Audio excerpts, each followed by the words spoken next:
Uy sharoitida men rulcha qo'lni tikishni bitta ko'rsatib beraman. 3 to'ntoni igna kerak bo'ladi sizga. Ipimizni bir yo tomonni orqasini bunday qilib tugib olamiz. Mana ko'rayotgan bo'lsa kerak. Pastda ulog'i bo'ladi. Boshlayotganda bunaqa chetroqdan boshlasa yaxshi bo'ladi. Agar men buni ustidan o'tkazadigan bo'lsanglar, tugilgan tomon tashqariga chiqib qoladi. O'shaning uchun orqa tomonni ichida tugilgan holatini qoldirib olamiz. Mana bunday qilsanglar. Chiqaramiz. Shunda mana ipimizdan tugilgani ichida qolib ketdi.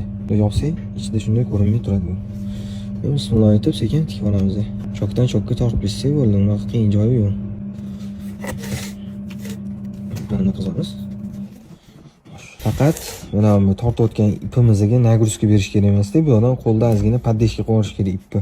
Bo'lmasam rul chetida ikkita ipini uzib olish mumkin. Rulimizni mana bu o'rta stokasi kelganingizdan keyin iloji boricha stokaga yaqinroq chokdan o'tkazasiz.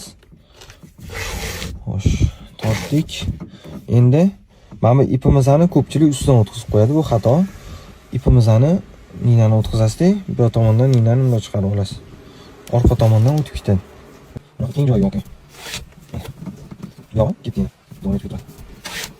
Keldik. Pashtindan shuni o'tkazasiz. Ipni bu yoqdagi ipingizga mana buni ozgina aylantirasiz. 1 2 3 4 marta aylantirasiz. Akkuratni buni tortasiz. O'zi